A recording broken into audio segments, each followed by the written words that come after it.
Big TV భక్తి సమాచారం WhatsApp ఛానల్లో జాయిన్ అవ్వండి. అన్ని విశేషాలు ఎప్పటికప్పుడు తెలుసుకోండి. శ్రీ గురుభ్యో నమః. శ్రీమాత్రే నమః. ప్రేక్షకులందరికీ నమస్కారం. గురు బ్రహ్మ గురుర్విష్ణు గురుర్దేవో మహేశ్వరః గురు సాక్షాత్ పరం బ్రహ్మ తస్మై శ్రీ గురవే నమః. ఆపదామపహర్తారం దాతారం సర్వసంపదాం లోకాభిరామం శ్రీరామం భూయో భూయో నమామ్యహం. మనం భాగవత కథలలో ఇంకొక ఎపిసోడ్లోకి వచ్చాం. ఇప్పుడు ఎవరి గురించి చెప్పుకుందాము అంటే సూత మహాముని. సూతుడు, సూత పురాణం కూడా మనకి కనిపిస్తుంది. ఆయన కూడా పురాణాన్ని రచించాడు, సూతుడు కూడాను. ఇది ఎక్కువగా ప్రాచుర్యంలోకి లేదు, కానీ సూత పురాణం అనేది కూడా మనకి కనిపిస్తుంది. ఎవరు ఈ సూతుడు అంటే రోమశ మహర్షి యొక్క కుమారుడు సూతుడు. రోమశ మహర్షి అంటే అందరికీ చాలా వరకు పరిచయం ఉంటుందనే నేను అనుకుంటున్నాను. మహానుభావుడు. రోమశ మహర్షి యొక్క ఒక్కొక్క రోమము రాలి పడిపోయినప్పుడల్లా ఒక్కొక్క కల్పం అనేది జరిగినట్లు, అలా ఆయన శరీరం మీద ఉన్న రోమాలన్నీ కూడా రాలి పడిపోతే ఈ విశ్వం అనేది అంతర్ధానం అవుతుంది, తిరిగి మళ్ళా విశ్వం సృష్టించబడుతుంది. అటువంటి గొప్ప మహానుభావుడు శ్రీమన్నారాయణ్ణి తపస్సు చేస్తూ ఆయన నారాయణ్ణి ప్రసన్నం చేసుకున్నవాడు. ఆయన యొక్క పుత్రుడే ఈ సూత మహాముని. అయితే ఈ సూత మహాముని యొక్క కథ ఏంటిది అంటే, చూడండి, మనం ఏదైనా కూడా ఏం చేసినా ఒక వ్రత కథ ఏది పట్టుకున్నా చూడండి, మనకి కేదారేశ్వర నోము కానీ, లేకపోతే వరలక్ష్మి వ్రతం కానీ, అలాగే వినాయక వ్రతం కానీ, మనం అనఘాష్టమి వ్రతము కానీ, ఏ వ్రతాలు కాత్యాయని వ్రతం చేసుకొని ముందు ఒకసారి మీరు ఆ వ్రత కథని బ్రాహ్మణుడు చెప్తూ ఉంటాడు కదా, మొదలు పెట్టినప్పుడు వినండి. నైమిషారణ్యంలో సూత మహాముని సౌనకాది మహామునులకి ఈ విధంగా ఈ వ్రత కథని వివరించాడు అని చెప్పి వస్తుంది. అవునా? అంటే సూత మహామునే మనకి ఇవన్నీ మన ముందుకు తీసుకొని వచ్చాడు. మనకి శౌనకాది మహామునులు, నైమిషారణ్యం.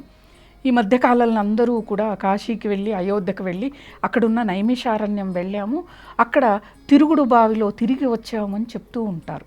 కానీ ఇప్పటికే అదృశ్య రూపంలో శౌనకాది మహామునులు, సూత మహాముని, వేదవ్యాసుడు కూడా ఉన్నారు అని చెప్పి పురాణాల్లో ఉంది.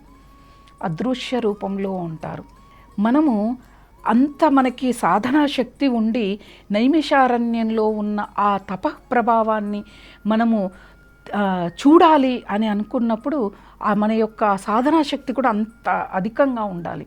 అలా లోపలికి వెళితే మనకి మన పూర్వజన్మ పుణ్యమో భగవానుడి యొక్క అనుగ్రహమో వాళ్ళ దర్శనం అవ్వచ్చు. కాకపోతే వాళ్ళ దర్శనం అయితే తట్టుకొని ఉండే శక్తి ఉండాలి, పారిపోకూడదు కదా. ఇప్పుడు చాలామంది చెప్తారు, బృందావనంలో రాత్రి నిద్ర చేస్తే చనిపోతాడంట, శ్రీకృష్ణ భగవానుడు తిరుగుతూ ఉంటాడంట. ఒకళ్ళు అడిగారంటే, ఆయన శ్రీకృష్ణుడు భగవానుడు కదా, ఆయన సంహరిస్తాడా అని చెప్పాను. కానీ ఇక్కడ సారాంశం అది కాదు. భగవంతుని గురించి మనం విగ్రహాలు పెట్టి పూజ చేస్తున్నాం, ఫోటోలు పెట్టి పూజ చేస్తున్నాం, నోములు వ్రతాలు చేస్తున్నాం, కానీ ఆ ఫోటోల్లోనే భగవానుని చూస్తున్నాం. కానీ నిజంగా భగవానుడు ప్రత్యక్షమై మన ముందు ఉంటే దాన్ని ఓర్చుకుని తట్టుకునే శక్తి మనకు లేదు. మనం ఆ శక్తి లేకే వాళ్ళకి గుండెపోటు వచ్చి చనిపోతారు తప్పితే భగవానుడు సంహరిస్తాడని కాదు. భక్తుల్ని ఎందుకు సంహరిస్తాడు? ఆయన అసురులను సంహరిస్తాడు, అసురు లక్షణాలు ఉన్న వాళ్ళని సంహరిస్తాడు. మనం కురుక్షేత్ర యుద్ధం చూసాం కదా, అసలు ఆయన జన్మ తీసుకుందే కౌరవులను సంహరించి ధర్మాన్ని నిలబెట్టి ఆ పాండవులకి ఆధిపత్యం ఇచ్చి ధర్మంగా రాజ్యాన్ని ఏలటానికి అని చెప్పి చెప్తోంది కదా భారతం కానీ భాగవతం కానీ.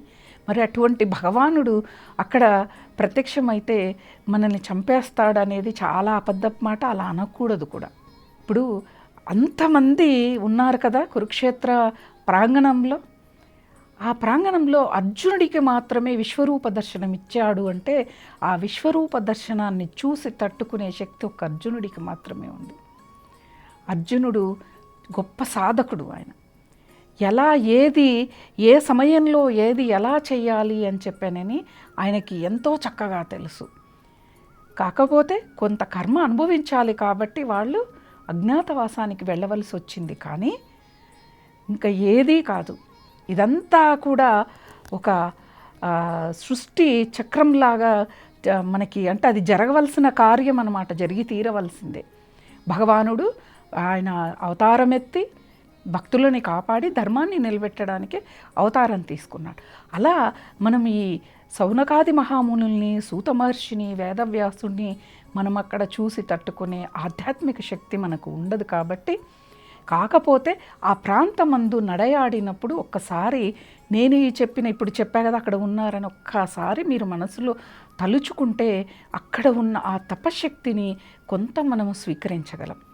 అటువంటి సూత భగవానుడు ఎంతో ఓపికగా ఆయన ఆ నైమిషారణ్యంలోకి ప్రవేశించే వరకు సౌనకాది మహామునులంతా ఆయనకు ఒక మంచి ఆసనాన్ని ఏర్పాటు చేసి కూర్చోపెట్టి, గురుదేవులు కాబట్టి పాదపూజను నిర్వహించి, ఆ పాదపూజ చేస్తున్నప్పుడు సూత మహాముని ధ్యానంలోకి వెళ్ళిపోతాడు, తపస్సులోకి వెళ్ళిపోతాడు.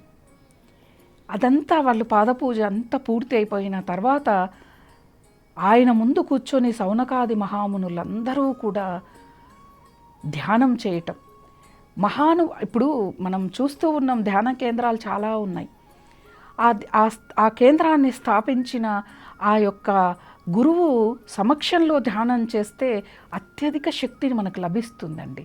నిజంగా అన్ని ప్రాంతాల్లో కూర్చొని మనం ధ్యానం చేస్తే ధ్యానం కుదరదు. కొంతమంది సాంగత్యంలో కూర్చొని ధ్యానం చేస్తే శరీరాన్ని, ఈ యొక్క ప్రపంచాన్ని మైమరచి ఒక ట్రాన్స్లోకి మనం వెళ్ళిపోతాం, తీసుకెళ్తుంది. ఆ యొక్క శక్తి ఆ బాగా సాధన చేసిన గురువు దగ్గర నుంచే మనకి వస్తుంది. అలా సూత మహాముని ముందు సౌనకాది మహామునులంతా ధ్యానం చేశారు. సూత మహాముని ఆ తపస్సు నుంచి బయటికి వచ్చాక మునులందరినీ కూడా చిరునవ్వుతో చూసి వాళ్ళందరికీ కూడా ఆయన కనుచూపుతోనే అనుగ్రహాన్ని ఇచ్చి కూర్చున్నాడు. అప్పుడు సౌనకాది మహామునులు ఒక్కొక్కటిగా ఫస్ట్ భాగవతాన్ని అడిగారు, భాగవతాన్ని వినిపించమని అడిగారు. ఎంతో ఓర్పుగా, ఎంతో సహనముతో ఈయన భాగవతాన్ని చెప్తూ ఉన్నాడు. మధ్యలో సౌనకాది మహామునులు వాళ్ళకు వచ్చిన ధర్మ సందేహాలని తిరిగి అడుగుతూ ఉంటే కూడా ఆటంకం అవుతోందని కూడా ఆయన అనుకోకుండా వాళ్ళకి ఎంతో వినమ్రతతో, అంటే చూడండి ఆయన ఎంత గొప్పవాడు సూత మహాముని. ఆయన కూడా అంటే నాకు ఏమీ తెలియదు, నాకు తెలిసింది మాత్రమే మీకు చెబుతూ ఉన్నాను, భగవంతుడి గురించి చెప్పడం అని మీరు అడగటం, ఆ భగవంతుడే నన్ను అడిగినట్లు నాకు ఆయన అనుగ్రహం ఉంది కాబట్టే ఈరోజు ఈ సందర్భం వచ్చింది అని చెప్పి ఆయన భాగవతం గురించి శౌనకాది మహామునులకు చెప్పటం మొదలుపెట్టాడు. అప్పుడు మహామునులందరూ కూడా ఎంతో సంతోషించారు. ఎన్నో కోట్లాటి జన్మల పుణ్యమంతా కూడా ఈరోజు ఫలించింది మాకు, కాబట్టే మేము ఈ భగవంతుడి గురించి వింటున్నామని చెప్పి ఆయనకు పాద నమస్కారం చేసుకుని ఏకాగ్ర మనస్సుతో భాగవతాన్ని విన్నారు. అటువంటి గొప్ప సూత మహాముని అన్నమాట. ఆయన గురించి విన్న మనలో ఉన్న అజ్ఞానం తొలగిపోతుంది. పాంచభౌతిక ప్రపంచం పట్ల, పంచభౌతిక శరీరం పట్ల భ్రాంతి అనేది తొలగిపోతుంది. స్వస్తి. For more videos like this, subscribe Big TV channel.